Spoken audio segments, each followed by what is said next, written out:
Benvenuti e benvenuti. In questo video vi darò un problema con soluzione che tratta di interazioni magnetiche.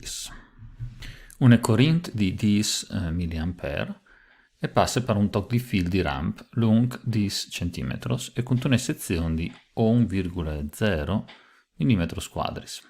Il filo è dentro di un campo magnetico uniforme, perpendicolare al filo, di intensità 1,0 Tesla. In tal fil di ramp sono 8,4 per 10 ai 20 watt elettroni di conduzione per metro cubico, che la forza esercitata su un elettrone di conduzione. Ci rincomono informazioni importanti in tal test del problema. La prima informazione importante è il valore di intensità di corrente che oppoden lei al val 10 mA, che è scritto in unità di misura del sistema internazionale, accompagna a 10,2 amperes. Poi dopo, tal test, ho chiattin la lunghezza dal fil di rampa, le chiamare in L. Il fil di rampa è lungo 10 cm, che è come di 10,1 metros. Poi ho vin il valore di sezione dal fil. Il valore di sezione dal fil è indicato con un valore di 1,0 mm²,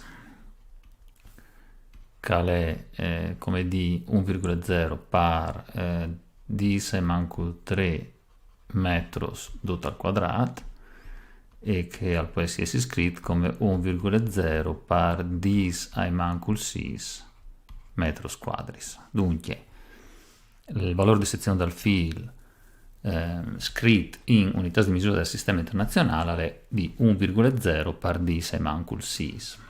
Un'altra informazione importante è che è relativa al valore del campo magnetico. Il campo magnetico ha un modulo che accompagna a 1,0 Tesla.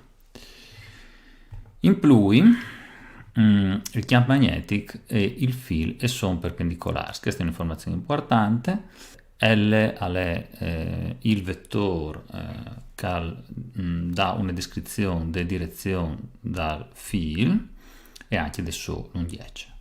Dunque possiamo scrivere che B vettore è perpendicolare a L vettore. Ultima informazione importante è che è relativa al numero di elettroni di conduzione per metro cubico, ossia che questo numero è di 8,4 per 10 20 watt elettroni per metro cubico e questa è la densità volumica dagli elettroni che occhiattin in tal nestri filo. La prima roba che possiamo fare è chiamare la forza esercitata sul filo, e queste forze esercitate sul filo sarà compagna a questo valore. Questo è un calcolo vettoriale e dunque F vettore le compagna I per L vettore, prodotto vettoriale per B vettore, che B è il campo magnetico, L è il vettore lunghezza dal filo e I è le intensità di corrente. Dal momento che il campo magnetico è perpendicolare al filo, possiamo passare al modulo in queste maniere. Il modulo di F sarà accompagna I per L per B. Ho conosciuto i valori di I, L e B e dunque possiamo calcolare il valore delle forze esercitate sul filo. La forza esercitata sul filo sarà accompagna a 1,0 per 10⁻³ newtons. Ma noi vogliamo chiamare la forza Fe esercitate sul singolo elettrone.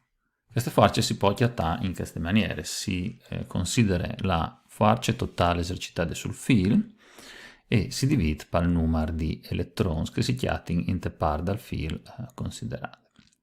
Di altre bande possiamo anche notare che il numero di elettroni poi essere calcolato in questa maniera. Possiamo considerare il volume dal filo moltiplicato per densità volumiche di elettroni che si chiamano dentro dal filo.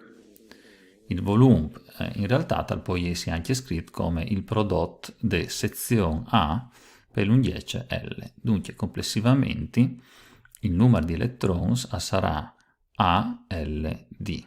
Come possiamo calcolare la forza esercitata sul singolo elettrone. perché ho conosciuto il valore numerico di tutti questi grandecis.